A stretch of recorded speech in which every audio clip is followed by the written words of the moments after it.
Raptors any kind of advantage that you might have tonight? Well, I don't know about that. I mean, he's a pretty unstoppable force. I mean, we got a lot of ideas on things we want to do. Um, there's a lot of schemes, a lot of people that'll go at him, and what I hope is we take away his easy stuff. And that means we don't foul him.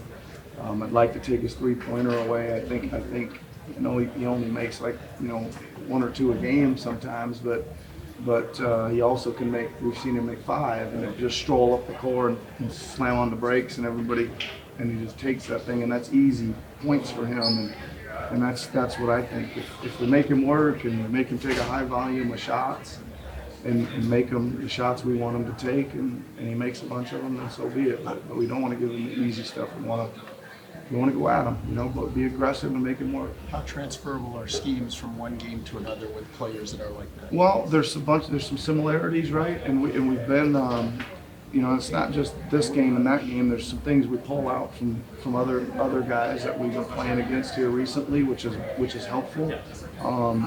But you also understand that they probably watched the game last night. They're probably preparing for a few of the double team schemes that we used last night. So we'll change them, right? We'll come from different areas and try to confuse them a little bit if we can, But you got to work too, right? I mean, putting the scheme in and getting them out of rhythm is one thing. If they're still kicking it, somebody's going to get kicked out and get the shot. You still got to bust your butt and get out there and challenge the next guy.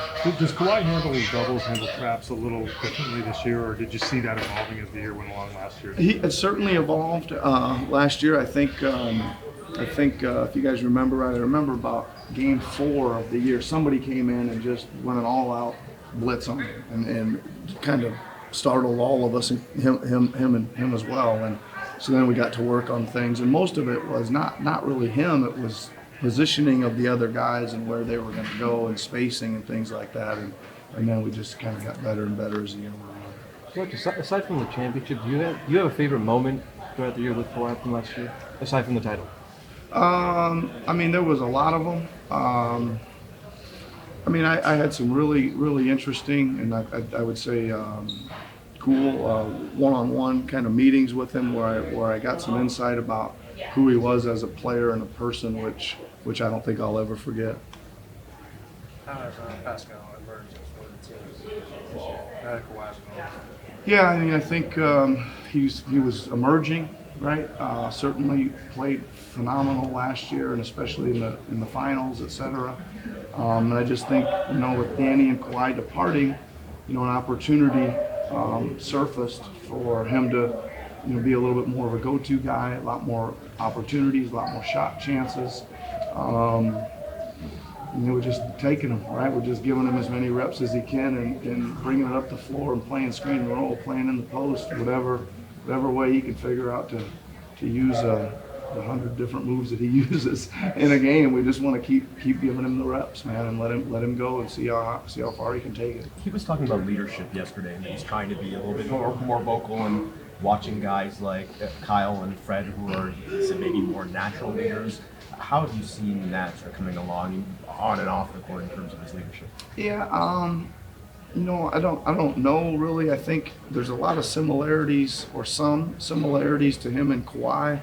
And that's, people didn't say Kawhi was, really a leader because he was so quiet, but it's similar. He's not as quiet as Kawhi, but he's kind of that person, but he's similar in the way that he's really level.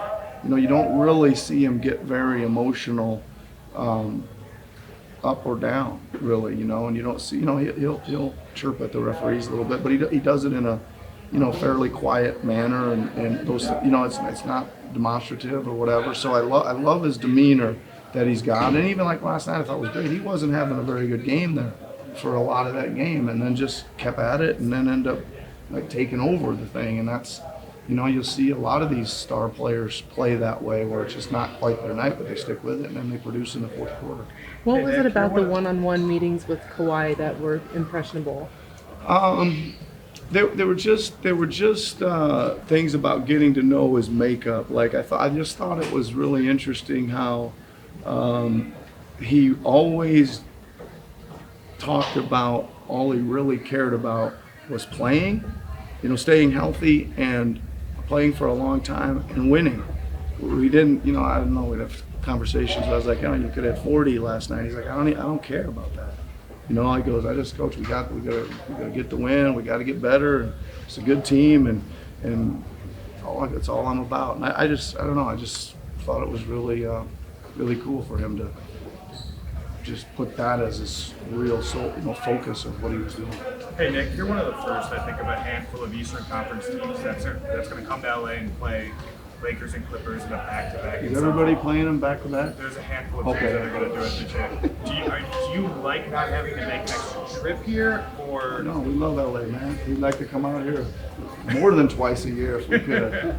No, I mean, it's obviously makes it difficult. We'll see, right? We'll see. Let's play the game tonight and see. But you know, there's some probably a lot more minute management I'm going to have to do tonight, et cetera, because it's a back-to-back. Yeah, I would have loved to play them tomorrow. You know, we juiced it today, and I think that would have cost us too much time. Have another day out here. And giving us another day of enjoyment as well. You know, so going back home. We'll see. Tough back-to-backs are tough, and this is one of the toughest ones you can play. Lakers, Clippers, that's for sure. Forgiven Nate for not reciprocating on No, not at all. Lip noodle.